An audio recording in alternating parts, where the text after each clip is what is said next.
Slack tutorial for beginners, the ultimate guide. Hello everyone and welcome back. In today's video, we're going to be diving deep into Slack, what features does it have, and how to actually use Slack effectively.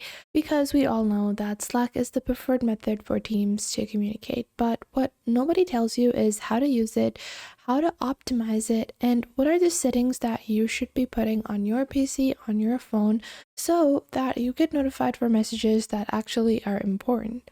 Now, what exactly is Slack? Slack is primarily like a communication tool, so you can connect with your team, you can join channels, you also have Slack Connect where you can connect with external partners. You have some basic project management and CRM tools that you can add to simplify your workspace.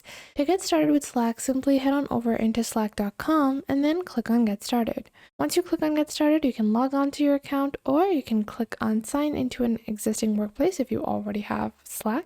But we're going to get started with a brand new email, or we're going to get started with Google. So I'm just going to sign into Slack using Google. Once I do that, I'm just going to be proceeding as usual. So we're just going to log on to our Slack account over here. And here we have it. Now, once you create your account on Slack, the first thing you're going to do is you're going to have to name your workspace.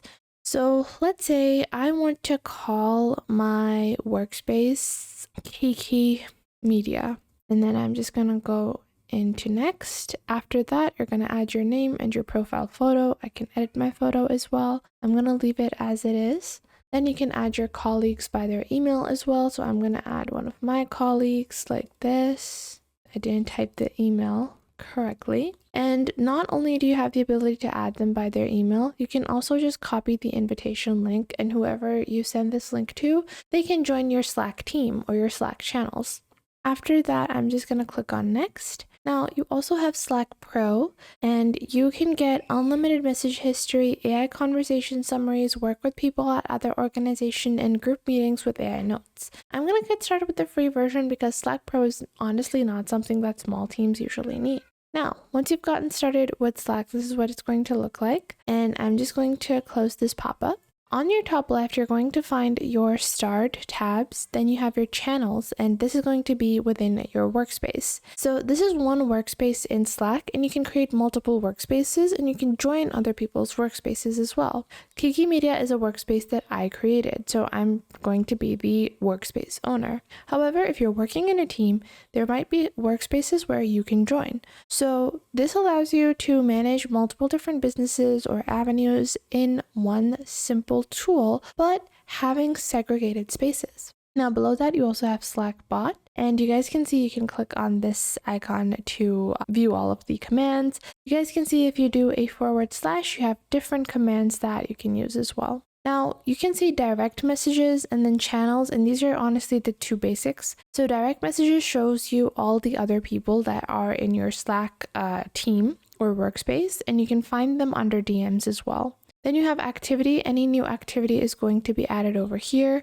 You will easily be able to filter out new activity as well. Then you have a files tab. So whenever a file is shared within any channel, you can easily dump files here to make it easier for everyone to access them.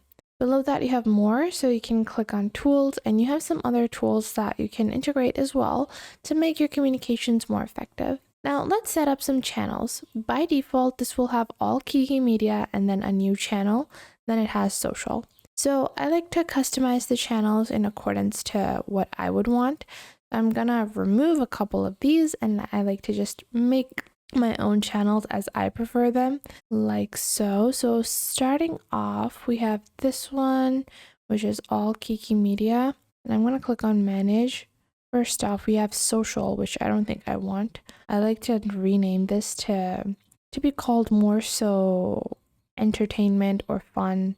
And then I'm just gonna create a brand new channel. Let's say my first channel regarding my media team, it's going to be for my marketers or Instagram content. And then we're gonna click on next. I'm going to make this private so only specific people can join. Now, when I make very specific channels on my workspace, I usually make them private and then I add the people that are relevant. So the 2 people that are maybe managing my Instagram account, I would add them over here so that I have a really nice stream and not everyone is accessing every channel.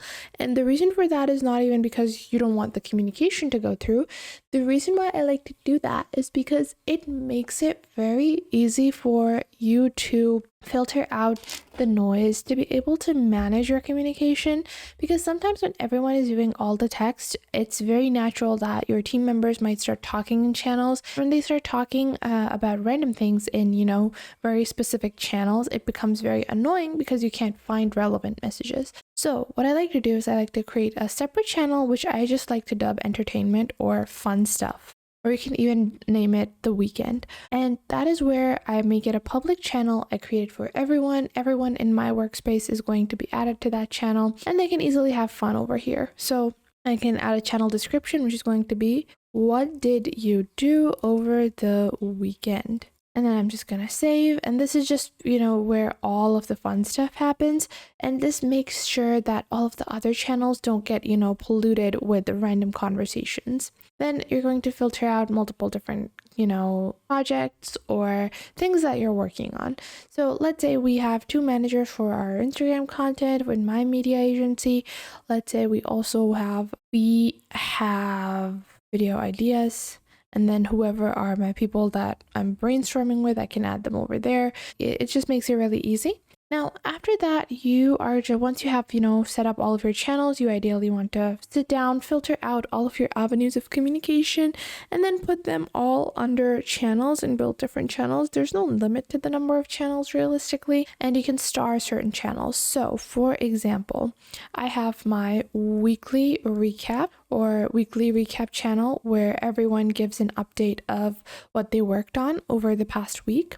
And what I like to do is I can star certain messages or anything important, and that's just going to easily be accessible in the starred tab. Then you also have directory of channels, people, users, external, and invitations. And then you have huddles, so you can easily communicate. You can instantly start a huddle. You can proceed with, talking.